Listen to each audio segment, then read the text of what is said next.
we've always wanted to have a studio where we can record content in a spot that really the production level's amped up. Mm-hmm. We just noticed that content creation is best when we're together in a focused place. There's just a mind meld that happens in a different way when there's like a whiteboard in an office or some room that's just got no distractions, or we can actually execute. I feel like it's a lot more of a just focused session because the whole COVID thing and just any virtual planning, I don't know. It just like, for us, it hasn't worked over the 18 years we've known each other. Boom, boom, boom, boom, boom, boom. What's up, everybody? You're listening to the Hustle and Flowchart podcast with your boys, Matt Wolfe and Joe Fier. Check it. Hear that neck crack? I did, and now our audience just heard that neck crack. Bam! There's another one for you. What's happening? Welcome. Oh, we are recording. We are recording. Cool. Yes. Yeah. It's functioning. Yeah, the start of this recording was like... Sweaty palms. Did you hear my neck crack? That's how this one started. I saw that. You always sneak the red I was hovering my fingers over both buttons waiting for you to stop talking, and as soon as I pressed it, you're like, did you hear my neck crack? Matt, a podcaster, I don't stop talking. That's true. But welcome. Thank you for welcoming me to our podcast. We're here. We're here. You made it.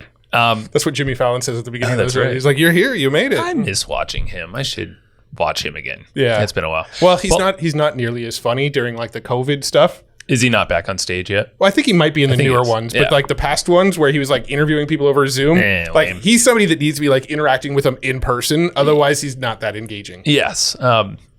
He's cringe-worthy interview style sometimes. Just going to say that. I love his style, but I'm like, ooh, man, he's really not that good at interviewing. Yeah. That's true. That's here or there.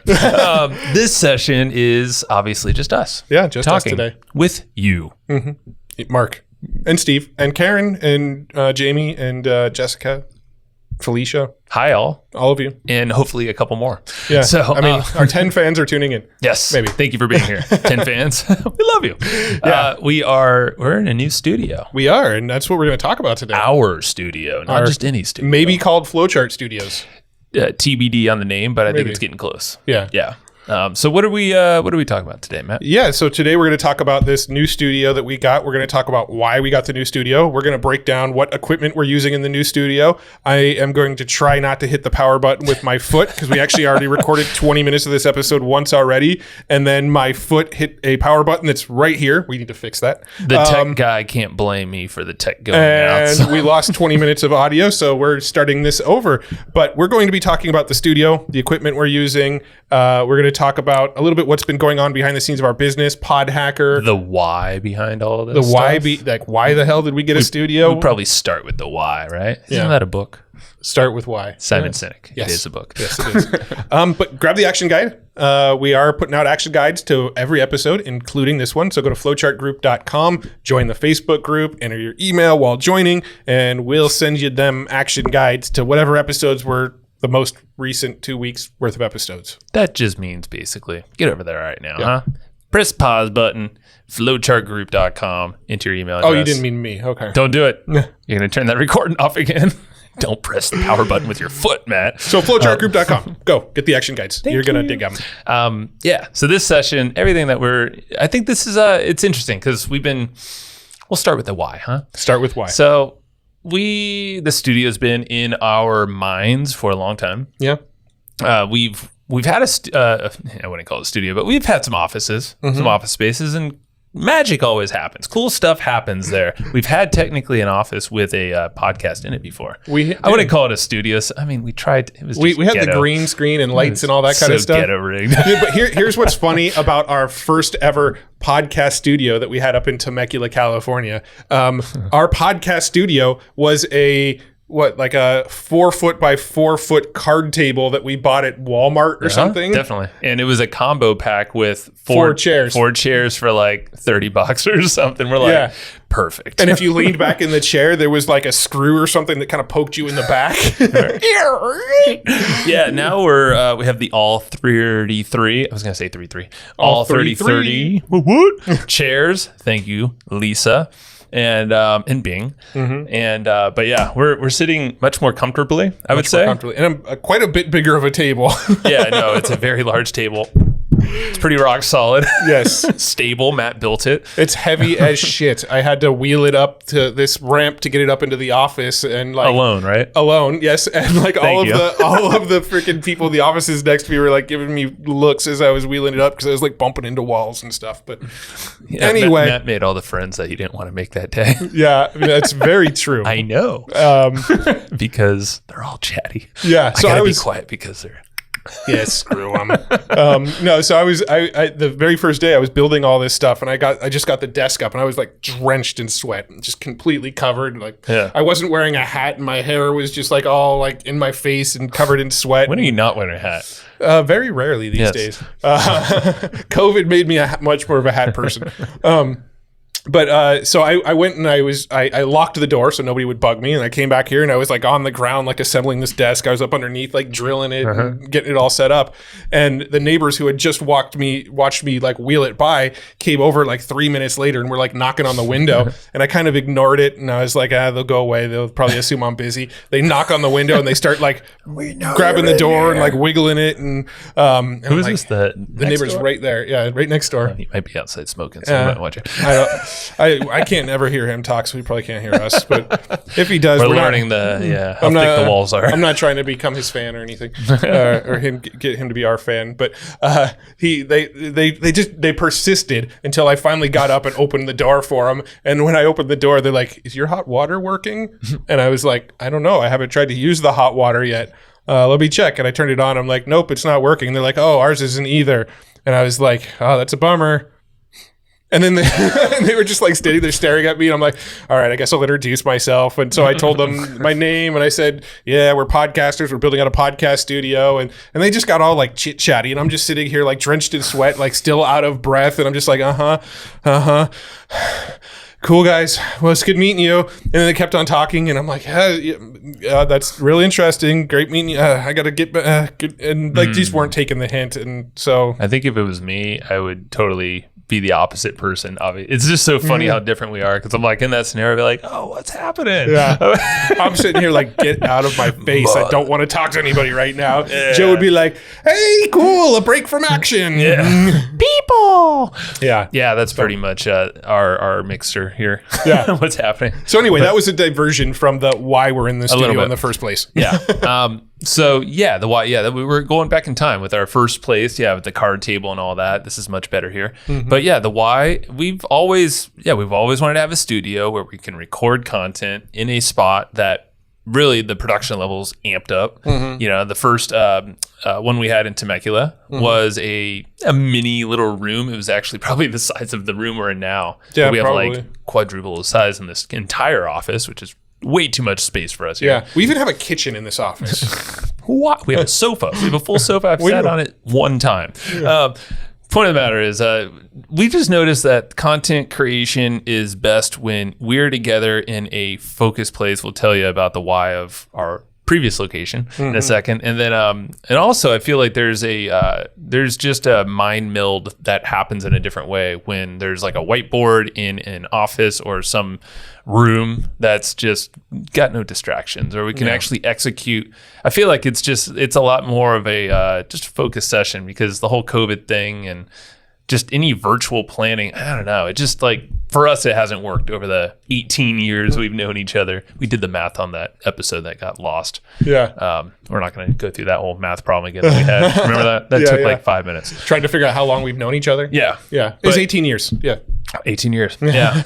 But so the whole thing is we finally pulled the trigger and got this to, you know, and over COVID, you know, a lot of availability popped up. We saw an opportunity. We've been thinking about it for far too long. So we're like, cool, well, might as well. Yeah. And right down the street from both of our places. Yeah, if you listen back to the 300 and whatever episodes we have, it's probably mentioned on like 25% of them, like, eventually we're going to get into this new studio. Eventually we're going to get into this new studio. And we just kept on pushing it out. Like every year we're like, yeah, next year we'll probably do that. Next year we'll probably do that. So COVID presented the opportunity because there's a lot cheaper leases. Unfortunately, a lot of companies are going under right now. And so the opportunity presented itself. We snatched up this office for a great deal and set up a podcast studio in it. But really, it's been the vision. It's been what we've always wanted to do. We want a creator space and like a getaway thinking mastermind space, right? So that's kind of like the main reason. That's like reason number one. That's a big one. Yeah. And the and distractions are another one, especially for recording content. We had some surprise visitors sometimes at Matt's house where we were recording, and and when just on our work days too. I mean, it's kind of nice to have a little place. I mean, and I feel very fortunate because at my house, my wife is definitely with our kid often, and I know your wife is as well, and both are extremely busy, and it's just this is definitely a privilege to be able to have a quiet space to do this. But I feel like it's something that we want to up level a lot of the stuff we're producing currently, and this space is going to allow us to do a lot of that. I mean, we had days where we were podcasting over at my house, and it could get noisy at my house. I have 2 kids there. I have my wife there. We liked to podcast on Thursdays. Thursday kind of is the main day we tend to podcast on, which also happens to be the same day my gardener comes and does all the lawn mowing and weed whacking and all that kind of stuff. So we'd hear that in the background every once in a while. That's also trash day in my neighborhood is Thursday. So there's that as well. Just want to throw everything at us, huh? Yeah. So we're just like, hey, let's do it on the noisiest day at my house. But it also seemed to be the day that most people were available to do interviews. That's true. It was just kind of like it fell on that day by happenstance. Yeah, that's weird. I've never questioned that. It was Tuesdays and Thursdays at first. Tuesdays and Thursdays. Then we're just like, I just do Thursdays. Yeah, and they were like, let's just simplify it as Thursdays. Although next week we're recording Tuesday. Yeah. Too much behind the scenes. Too much. You don't need to know that. But we would have my son would like to be helpful. And last time we were recording at my house, we were in the middle of an interview, and he just started to vacuum right outside our office door where we were recording podcasts. Thank you, Hollis. We had a washing machine that was literally on the other side of my wall in my office. That every time it was on, it would like shake the whole room, like not just make the noise. Like you would probably see us on camera, like vibrating if you look close enough. It felt like there was a helicopter hovering over the house, which one time there was one. Yeah. But we thought it was the washing machine. Yeah, and that time it wasn't, which is very weird because it legit felt the same. Yeah. I just want to say, I did replace that washing machine. We don't have it anymore. It needed it bad. We didn't know it at the time. But we'll just say Jacob on our team, who does all of our content and editing and all that stuff, reduced all that noise and distractions for the most part, very well. So thank you. You are a pro, that's for sure. But yeah, you'll have a lot less work here. So that'll be fun for you. Yeah, hopefully. We'll see. Well, maybe more with the video components, but yeah, I don't know. More the why. It's like, and for me, getting out of the house, I mean, my kid has become very loud. She is a yeller, like just for no reason. Like, okay, why? Joe does it too. Busted. I know exactly where it comes from. I just tone the energy down here a little bit, right? Yeah, that's true. But yeah, I'm like, this is getting, it's a tough to focus, we'll just say. Yeah. And I'm the type that just likes to, I want to be with my family. Like they're a huge, biggest part of my life. And then I have some that live next door to me. A lot of opportunities to hang out with my family. And as I said earlier, when there's neighbors or even kind of unwanted people at the time, I'll still find a chance to go hang out with them. Yeah. And it's just something I like to do. So, getting out of my house, I felt like was a smart way to do that. But focus, like it's a hybrid situation we got going on here. Yeah. Like this is more content creation and masterminding. It's not like, hey, we're just going to the office and like. I think, that was like a big piece for me of like getting this office was I didn't want to feel like, okay, now I have a place I got to go into every day. Right. Like I didn't want to feel like there was this obligation to get into an office by a certain time every day, and these are the working hours. Like, no, we started our business to get away from that kind of grind, right? So, one of the decisions we made was when we need to be in creation mode, create videos, do live streams, record podcasts. We have this place to come to. When we need to game plan and mastermind, we have this place to come to. And when we just need a quiet space to get shit done, like I just need to put my head down and work on a funnel today, or put my head down and respond to a bunch of emails in my inbox or whatever. Like we have that quiet place where we know there's no distractions. Nobody's going to pop in the middle of our, getting work done. Yeah. But it's very fluid. Like we've had this space for about 2 weeks from the time of this recording now. And in those 2 weeks, I've been over here 5 days or so, maybe total.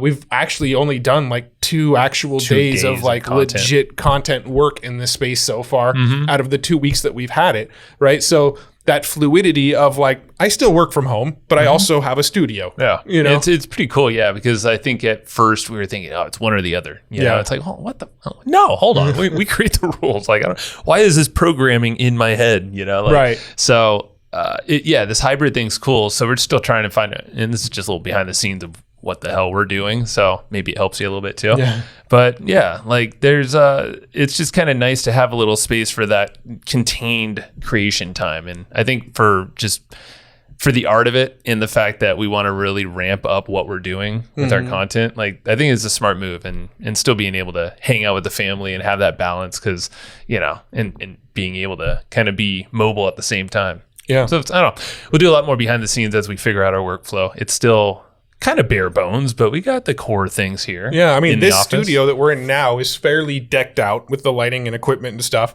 Yeah. But literally, so I don't think we've really described it. I think this was on our previous recording that failed, but yes. Yeah. This office that we're in now is massive, right? It's way too big for us. It's way more space than we need. There's actually 3 units. There's like a kitchenette thing over there. We have a couch in here. Massive open space. I mean, like this place is just slightly smaller than the first house I owned. The first house I ever owned was 900 square feet. I think this space is like 850 square feet. And crazy. We're literally... And I've lived in smaller condos, apartments than this. Yeah. It's trippy. Yeah. And we're literally kind of crammed into like, we've put everything into one office. One of the rooms is literally storage. There's just lighting equipment and like old audio equipment and microphones and stuff like that.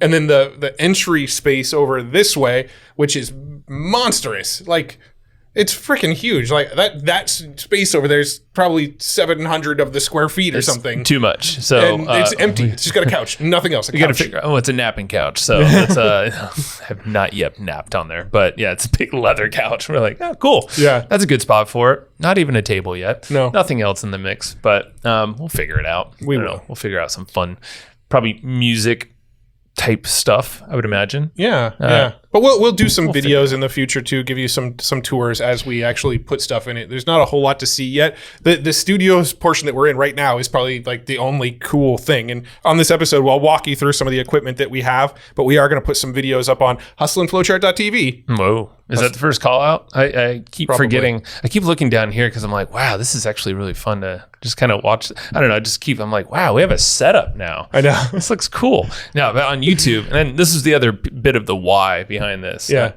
I keep forgetting about the lost audio, what we covered and what we didn't yet. Yeah. Tricking with our minds. A big why is this. We've been studying a lot of the creator types on YouTube and other platforms who really have demand attention in kind of a different way than a lot of digital marketers will do. And they're, getting conversions, leads, all this, like they're doing all the same stuff, but they're approaching it in a different way. And that whole platform on YouTube is just it's a growth engine. The algorithm, you have all these different features inside of there. There's ways to monetize. Lots of cool stuff on YouTube. And the Facebook or the YouTube formula, is that the name of the book? Daryl Eves' book. Yeah. So that's kind of been like a big, it's been a big help for us. Yeah. But we've been just studying a lot of folks. We're like, okay, so what if we took a lot of what we're doing here with our content and, brought it to a level on YouTube where we can make it engaging. We can chop it up and put maybe an hour-long interview turns into like a 15-minute documentary type thing around the interview we just had with someone.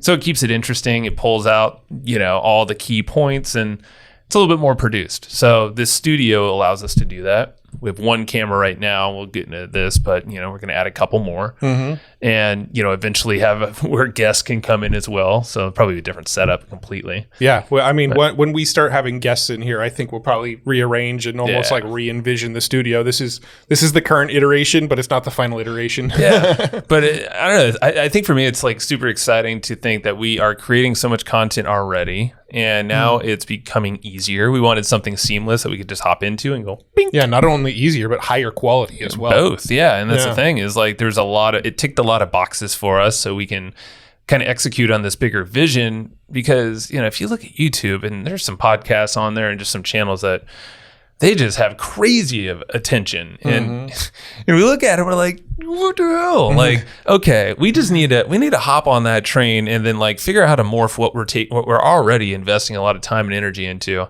and dollars, and figure out how to really, amplify what we're doing over there on that channel on YouTube and other video channels. So that's the game plan there. Yeah. That's we haven't figured out that whole thing yet. Yeah, YouTube is something we still need to build some systems around. In fact, we'll probably be on the hunt for somebody who's a great editor, like specifically for YouTube style videos. Oh yeah, for sure. So that'll be something we'll be looking for in the near future. So if you have somebody in mind, just know we're kind of on the lookout for that. Hit us up. Because right now, the way we do these podcasts now is they're fairly long form, right? Though they're an hour plus. When you consider our outro, they're probably averaging more like an hour and 15 minutes now. And those don't perform super well on YouTube, we're finding out, right? Like you just take a full hour interview that's just split screen, us and our guests, and put them side by side, and there's no transitions, no movement. You're just seeing the same sort of picture for an hour long. Yeah. I don't think people have the attention span to just sit there. Are you going to start changing colors on us? Keep talking. Keep talking. So you're so distractible. Keep going. So yeah, the long form videos, we want to edit them down. So the interviews aren't a full, here's an hour long version of the full video podcast. Yeah. We'd like them to be a little more cut and just kind of get straight to the meat and jump around a little bit, have different camera angles, have different colors. That's really what I was trying change. I was trying to go with what you were saying. Yeah. Like, let's introduce some movement, and if you're not watching this on video, we actually got a really cool lit up like neon sign behind us that changes colors. So it's lit. It's lit. Isn't that what the kids say these days? It's lit. Yeah. Look at that lit sign. Oh, and it's green too. Doesn't that mean something else? I don't know. There you go. Hustle and Flowchart, established 2017. So basically, like, let's just, and I think this is a really big piece. So I want to, like, of the why, and really we've done a lot and we do a lot with our content already. And that's in the form of like the EGP newsletters we send out monthly, the action guides for each episode. It's all repurposed or it's notes, like created notes from the content we're creating here as a podcast. But those turn into different offers and lead magnets or whatever the hell you want to call them, like giveaways. And why not use it as more of a growth thing? We're already doing repurposing and all that.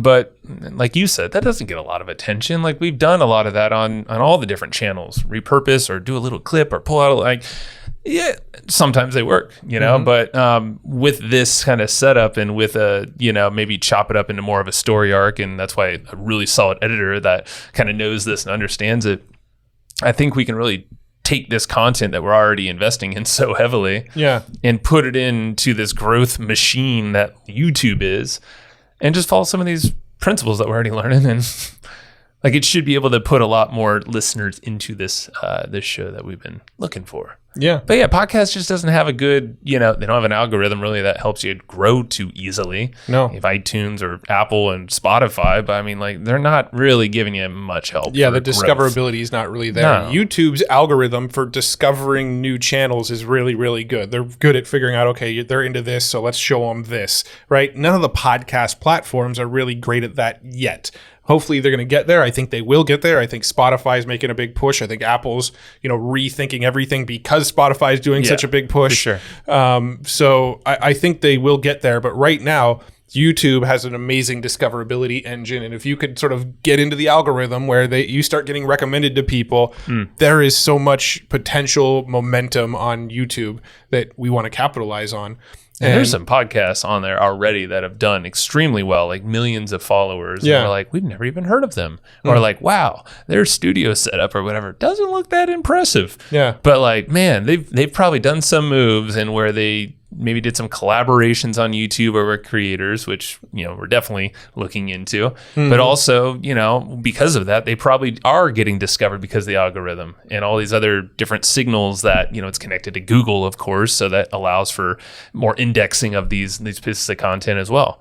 So, I mean, there's a lot of cool benefits. Yeah. And I guess we're justifying why we got in office. This whole episode is just us justifying the additional expense. Pretty much. No, but the other We're turning this expense into an income stream. That's true. That's true. Line item. Thank you, Roland. That's his philosophy. The other thing we want to do quite a bit of too is more like behind the scenes kind of stuff. Like, let's be honest, at the end of the day, what we do is pretty fun. Like, we like talking to people. We love playing with gadgets and toys and equipment. And at least I do. I like all the toys and stuff. Like, I live for that stuff. It's fun. Like, for me, it's just really fun. And we want to do more videos of like, hey, look at what could be created. Let's show the potential. Let's show us having fun. People love. I was just telling Joe this earlier. I posted something on Instagram. It was just literally a picture. It wasn't even a video, but it was a picture of our studio. Joe was sitting back in the chair, like leaning back, looking all comfy. And you saw the light in the background, and you saw the lighting equipment and stuff. And I just took a picture of the studio space and put it on Instagram. And it was like my most popular Instagram post I've ever posted. And I'm like, well, shit, people seem to like to see behind the scenes. Maybe we should lean into this a little bit. I think it's something that we're going to do more of while I'm firing up my camera. You don't need to do it too. Only one behind the scenes at a time. Okay. No, I think there's a lot of cool stuff that will happen here. But really the big thing, I mean, if we can really harness this content into a way that just drives a lot more attention, and it's already effort we're putting into this thing, and it's just setting up some new systems and figuring out workflows and maybe some person or two to help us out. I mean, I think we can do this. I don't know. We haven't really seen this. I mean, there's some good channels that, we've been following, but I wouldn't say that it's in the same scenario where there's like, okay, there's a podcast and we want to basically turn it into something that works on YouTube too with video. Yeah, I haven't seen many podcasters do it effectively yet. So let's hope we do.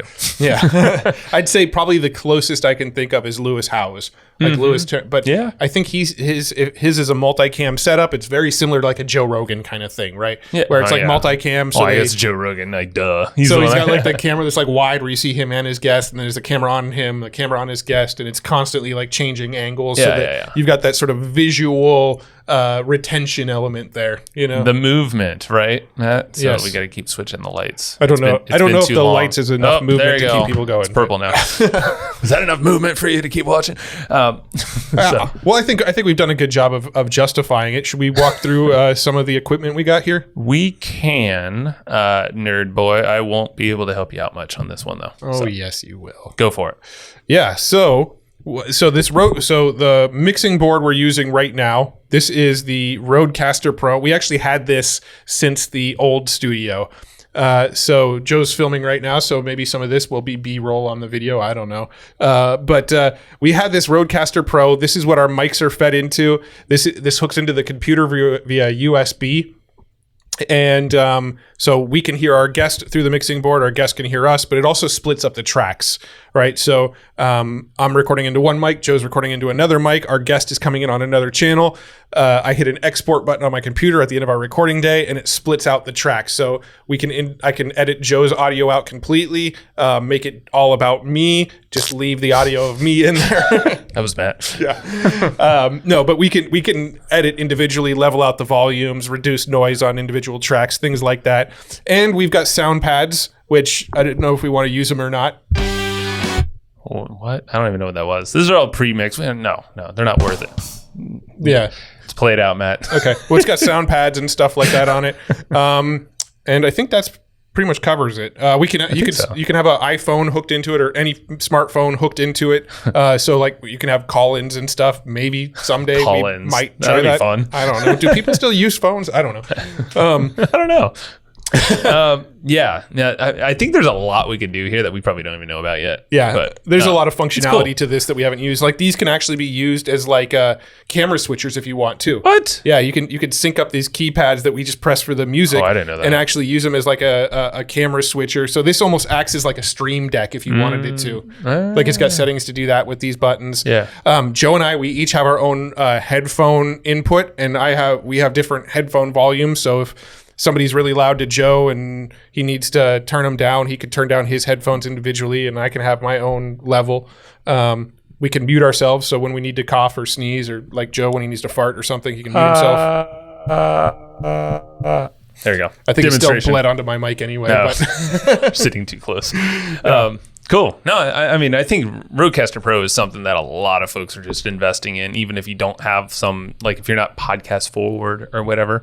Like a lot of us are just recording really good audio and maybe some video too. So it just makes it a lot easier. Well, the amount of things that you can do with this Rodecaster Pro that in the past would take freaking 4 different devices. Yeah, exactly. Like, so it's got the mixing board, right? In the past, a mixing board like this that has 8 tracks on it technically would cost you, I don't know, $500 or $600 by itself, maybe even more, depending on what brand. Oh, just the mixer. Yeah, just the mixer. Yeah. If you wanted to get a headphone amplifier where you can manage all your headphones from, that would be another like $150, $200 piece that you'd have to get. If you wanted to get sound pads, just like an individual sound pad thing, I mean, those range all over the place, $200 up to thousands of dollars, depending on how many pads and things like that you have. And this whole unit, this Rodecaster unit, is $600. To get all of the functionality that you would have spent $2,000-$3,000 on in the past. But today and today only, if you buy now, you'll get an extra tossed in there for free. Yeah, Joe's buying it apparently. No, I didn't say that. Oh, yeah, no, this isn't an ad for Rodecaster. I'm just pointing out that like sponsored. the value for money is really, really high on that thing. You're selling it, boy. Yes, boy. This is what I'm going to talk about. Well, let me tell you about the mics that are feeding into this. These are both Rode Pod mics. Ah, yes. Sorry, there's another component to these. Yes. Yeah, so these are both Rode Pod mics. Before we were using Shure SM58s at my house, we decided to upgrade the microphones a little bit when we came in. They're not actually an upgrade in price. These microphones are $99 each. A Shure SM58 is a $99 microphone. Wasn't it someone telling us that the other Shure SM7B? The Shure SM7B. Yeah, is like that's the Rogan mic, the Joe Rogan mic. Yeah. It's like, this is nothing compared to that, but the quality is better. Yeah. I think it was Charlie Valor, actually. Yeah, people have told us basically you put the Shure SM7B next to this one and you could barely tell the difference in audio quality. I think they're cool. I like it a lot more than like a big old, we don't have those arms sticking out. Like, I don't know. It's just like, it's almost like too bulky. Yeah, yeah. I dig these. Yeah, and the other thing, the thing that Charlie told me is that with the Rodecaster Pro, each channel, you can actually tell it what kind of mic you're using, and you can actually tell it that you're using the Rode Pod mic. And since they're made by the same company, the Rodecaster actually adjusts all of the settings internally to give it the best audio quality for the mic. And because the mic and the mixer are made by the same company, it's like the way Charlie explained it to me is like, if everything you have in your house is a Mac, right? You have an iMac, you have your MacBook, you're probably not going to get an Android phone because an Android phone isn't really designed out of the box to just like talk to the Mac real well. Yeah. Right. So it's the same kind of thing, right? It's like you have a Rodecaster Pro and you have the Rode Pod mic. That's like having an iMac and like an iPhone, and they're just going to like talk to each other nicely because they're the same company and they were designed to work perfectly together. Right. I could see, a lot of people are taking the Apple approach. Yeah. Like Elgato. Elgato is another great company, which we've got some stuff. Is it Elgato or Elgato? I don't know. Elgato. Elgato. Yeah. I mean, because they're making mics and lights and and Stream Decks. There's crazy stuff, but we don't have that right here yet. No, my one of my mics at home is an Elgato mic, and then I have an Elgato Stream Deck. We do have an Elgato for our camera. We'll talk about it when I talk about our camera in a minute. We do have an Elgato piece hooked up over here. But yeah, if you want to talk about I'll talk about the light, sweet light that we got behind us. This is how techie I am. I know how to work colors. Yeah. So Matt found pink. We're like, what would be cool is get a little neon sign for our background, because you know what? Joe Rogan does it. Although we had the idea before we ever saw Joe Rogan do it. Just saying, like, all the inspiration comes from him. No, it doesn't. But yeah, we're just like, that'd be cool. And I was like, Etsy always has crazy stuff like that. And then you ended up just nerding out, I think, that night. And then you found this one that we ended up picking out. It's cool. It's like a little, like, I don't know, it's cut out piece of metal, hustle and flow chart, and a little established 2017 with a few palm trees in the middle. But it also has this kind of little lit up functionality. If you're watching the video, it has this neon light, and you could change it to a million colors probably. Yeah, you can even have it changed like through colors. So there's like fade. It'll like kind of rotate through the colors for you, and it's got jump, which is do that kind of thing. Oh my God. This is how we keep attention on YouTube. Yeah. Look at all the crazy lights. We had we were doing a live stream yesterday, and he said, "Can you make sure your light blinks whenever there's a really good tip that I give?" So That's right. we have this mode where that was a good tip, so let's make it blink. I love it. So it's cool. I don't know. There's the neon thing's kind of cool, or it's not even neon, but like lit up LEDs, all that stuff. You're seeing a lot of them out there, and like you see YouTubers. There's a lot of lighting's huge, and I know this is where we'll get into the lighting that we have as well, but just things like that. And you ordered some more LEDs, so we'll probably be peppering this place up with even more pretty soon. Yeah, we'll look all colorful at some point, I'm sure. Yeah, and I think it's cool, but you see, I don't know, like that's all just little pieces of interesting things that we can add into the mix. So. Yeah, it just gives it a little more visual appeal when you're watching instead of seeing like my messy bookshelf behind me. I spent like a whole weekend installing these wood planks behind us. Oh yeah, look at them. You can't even tell that night, Matt, you forgot to iron out the crease. Oh yeah. These wood planks that make ripples when I move my hands across it. As Matt, basically Matt hung up a nice, what was this called? A backdrop. Some kind of sheet. Yeah, a backdrop. It's like a not linen. Why do I want to say linen? It's like a cloth. It's a cloth, some kind of cloth. But it's a non-reflective cloth, so like when we point lights at it, it's not like shiny. It's like a photo shoot thing. It's designed for photo shoots, but it looks like it's wood panels behind us, and then we hung the light over it, and when the lights turned on, you can literally see the creases from how it came folded. So we're going to iron that out, but for right now, if you're watching the video, you can see where these creases are behind our light. This is starting ugly. Starting ugly. But yeah. It's prettier than our last ugly, though. That is true. Yeah. So this is a step in the right direction. So yeah, little photo kind of backdrop thing, neon light that we could change to any themes. We were having our pod hacker call yesterday, so we're like, well, it's got to be red because pod hackers. Yeah, the love red. branding's all red and black on pod hacker. But yeah, I don't know, things like this. It's just fun, and they're all kind of like cheap things that we could just throw into the mix, but strategically, it's different. But let's carry on here. So we got the Rodecaster, we got 2 mics, we got the lighting, we got our backdrop. Talk about what we're looking at. Yeah, so right now the camera that we're using is a Sony A6400. It is a mirrorless camera. But it actually records in 4K. So it's a really, really great video camera for actually doing live streams and using it as like a webcam. This came recommended from a lot of different people. I know Charlie Valor uses one of these and recommended it. Who else was telling about it? Tom Gaddis, who was on the show recently, was telling us about his. We've seen there's a lot of YouTubers that use it. My wife's business partner, she's a creator on YouTube. She uses it. It came highly recommended, and mainly because it's like a creator camera. And you see a lot of people have been using these for webcams. Yeah. Like that's pretty much how it's set up. Like the way that we're looking in front of our desk, we have the camera right on top of a monitor actually. So like if you are watching on video, we're looking down often just because we're vain and we're looking at ourselves. I'm like, oh, my head's getting a little shiny because of the lighting.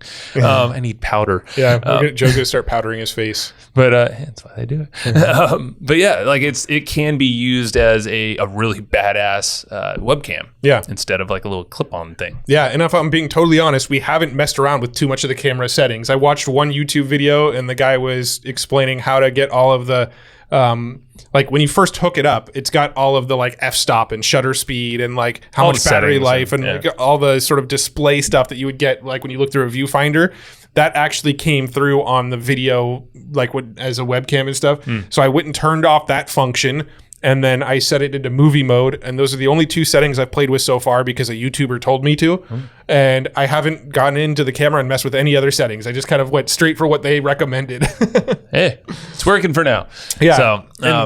So that camera has to get fed into the computer to be like a webcam, but there's no like USB out on the camera. You have to, it's an HDMI out. So you need a thing called an Elgato Cam Link. And the Elgato Cam Link allows you to plug into a USB on your computer, but then it gives you an HDMI port, and the HDMI goes into the USB, and now the camera is set up as like a webcam into the computer. So you need that little adapter to be able to use this camera as a webcam, which adds an extra $150 or so to the price in order to be able to use it as a webcam.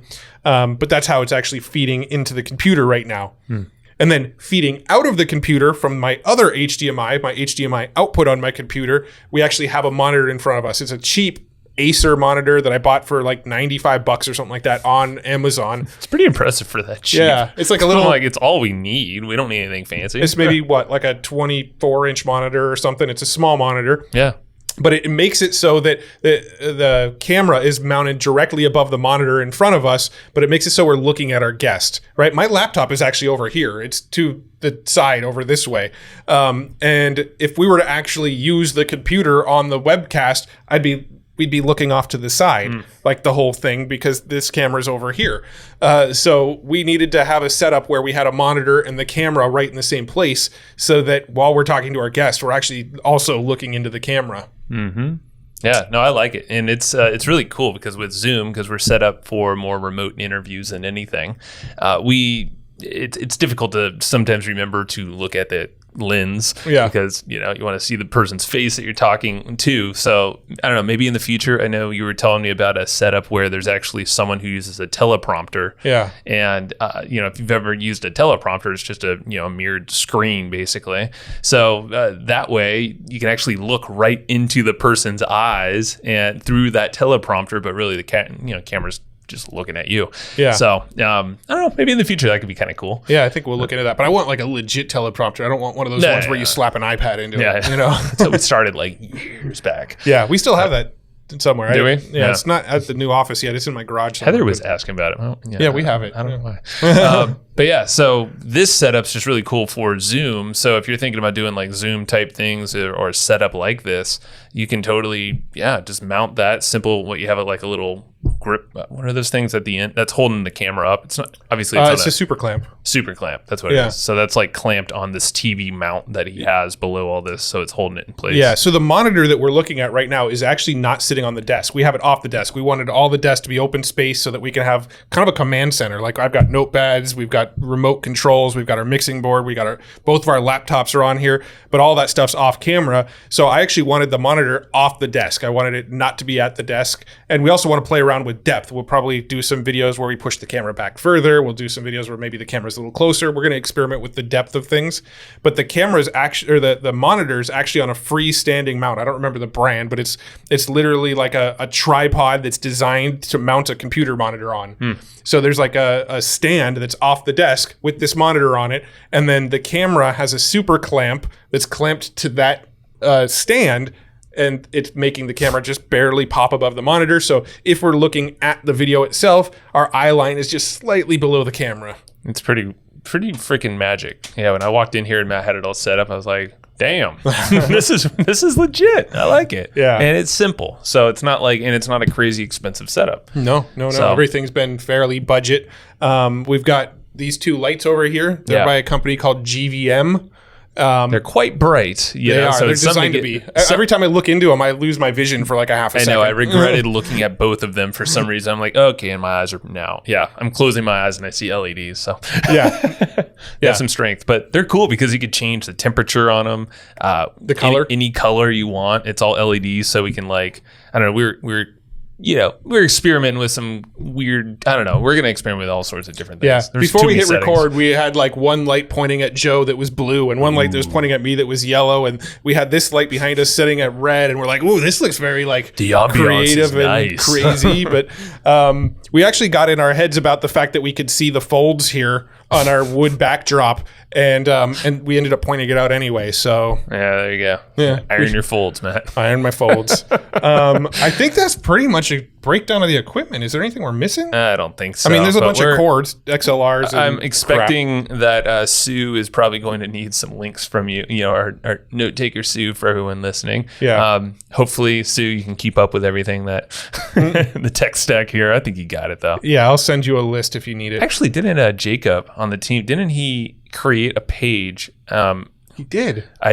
Maybe that gets linked to this episode. What was that site called? It's called like Kit. It's something, where you basically like you say here .co or something like that. Yeah, we'll get the link. Yeah. So make sure to go to the show notes of this episode, and you'll get there. Yeah, we'll send you a link to where you can see the entire equipment breakdown that I just said. Yeah. So yeah.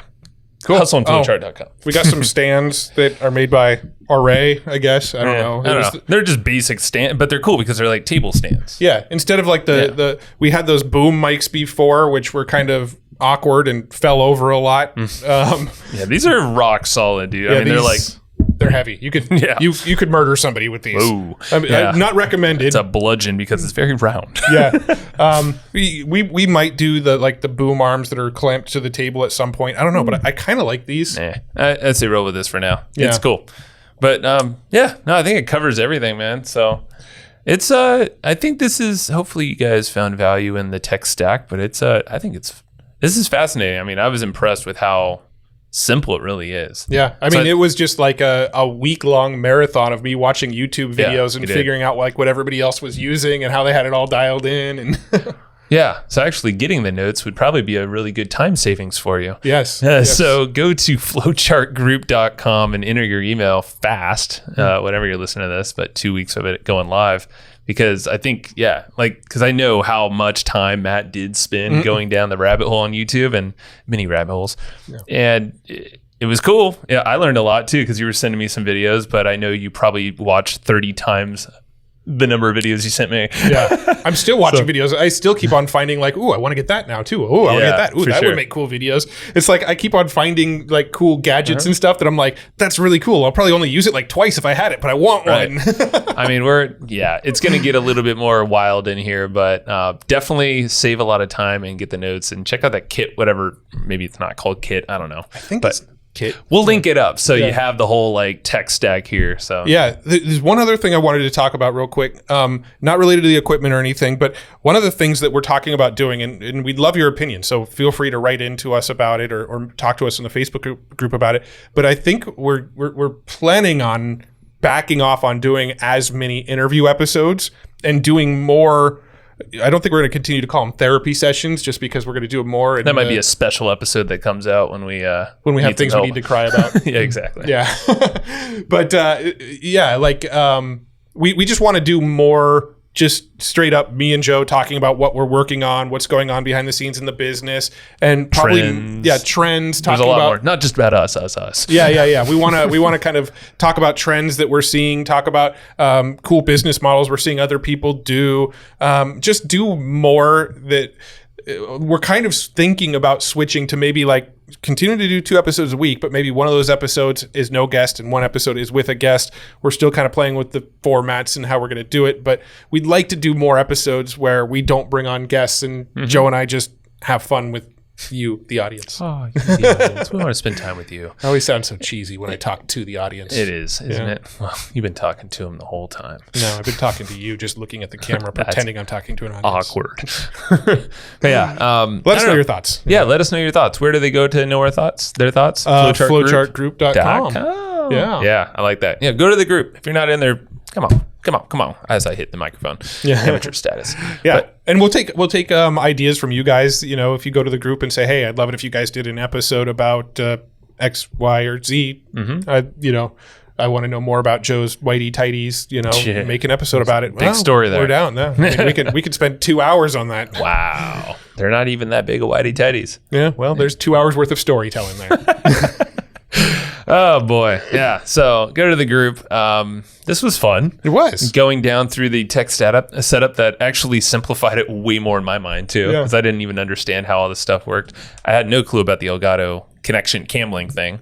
Oh, you sent it to me, but that was like, you sent me a million things. Like, I can't keep track of all this stuff. Yeah. We'll do a video. We'll make a video kind of tour once it's a little bit more cleaned up and dialed in, and a little less messy. I think we'll kind of do a video tour and walk through everything that we've got set up. Like Joe said, we do want to have a 3-camera setup. So there's this middle one and then one just on me, one on Joe, so that we can kind of get that engagement. Switcher. Yeah. And a little ATEM switcher is what we're going to get, so that we can constantly switch between views and hopefully hold attention a little bit longer.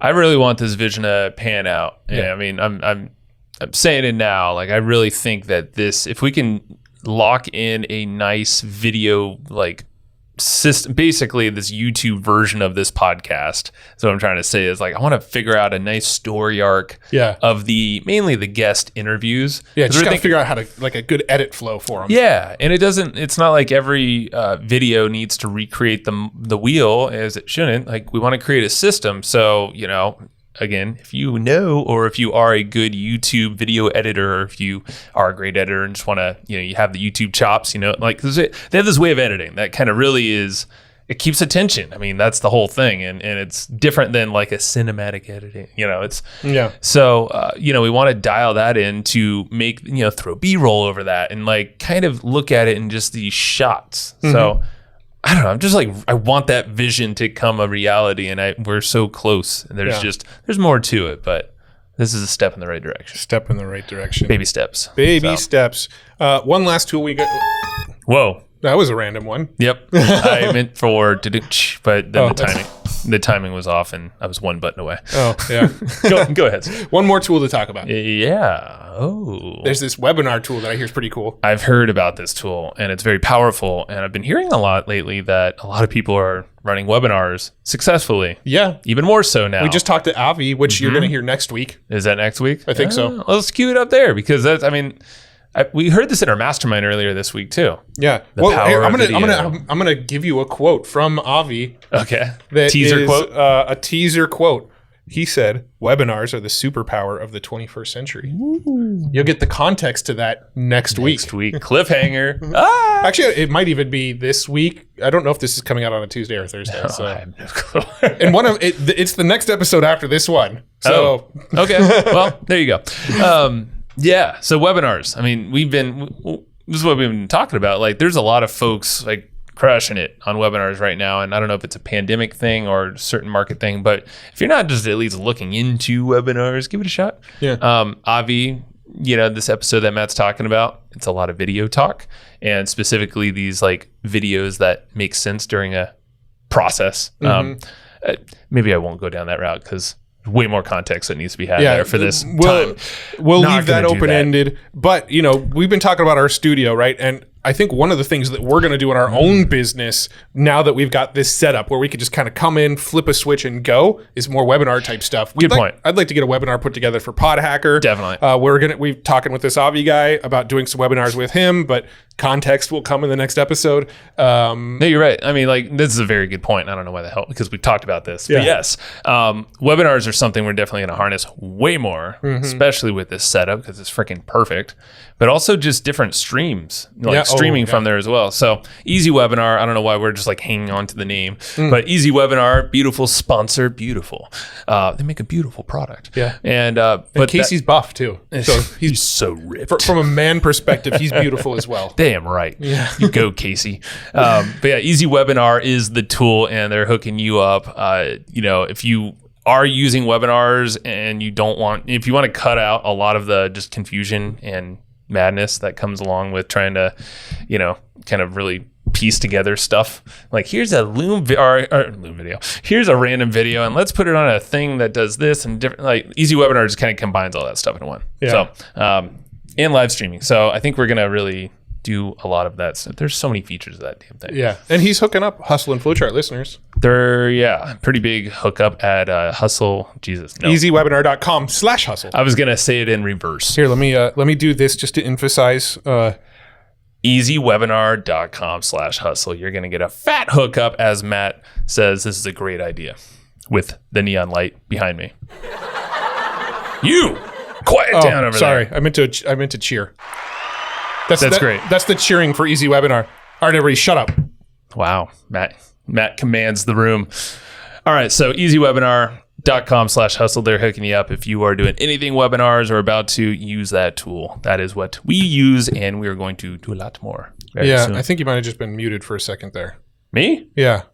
Well, I don't know what I just said. Easywebinar.com/hustle. Go get it. You're going to want it. It's a great tool. You messing up the tech, Matt? I did. I what I did was I dropped the volume of the cheers and I pressed this button, which literally soloed these. So this was the only audio that was coming through. So all this tech that I've been talking about, this blinking is distracting. All of this tech that I'm talking about, I'm still trying to figure out what the hell I'm doing with it. So yeah. The tech guy's confusing himself. This And anybody listening probably has no idea that there was a tech issue because Jacob's awesome and he just edited it out. That's a good point. Thank you, Jacob. Thank you for doing that for us, Jacob. Let's wrap this puppy up. If you've stayed with us and if you've gotten value, we would love to get a subscribe from you if you haven't been. If you're not on YouTube over there, wherever direction YouTube is, but I think if you're on YouTube, you're probably there. So just hit the subscribe button.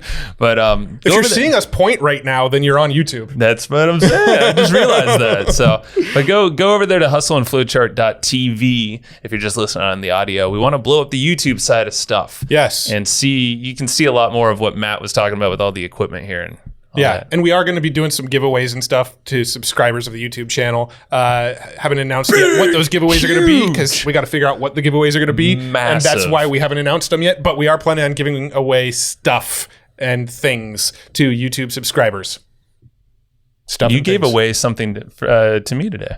It was very nice of you. We were getting burritos and Matt kicked a quarter that was already on the ground from under my car to me. I was like, hey, look. I saw it on the ground. I went, Joe needs this more than I do and kicked it over to him. You're such a giver. You're such a giver. Thank you, Matt. All right. Well, thank you very much. Thank you. We'll Bye-bye. See you next time. Thanks, everybody, for listening to this episode of the Hustle and Flowchart podcast. Before taking the time to listen, we want to give you something a little bit special. Every single episode that we do, we actually have somebody on our team take notes. We basically have a Cliff's Notes version of every episode where you can go and find all of the tips and tactics that they laid out, all of the resources that they laid out, all the good stuff from this episode. We actually have a nice simple notes version that you can find on our website. So go to evergreenprofits.com, find this episode that you just listened to, and give us your email address and we'll send you the notes. Thanks for listening.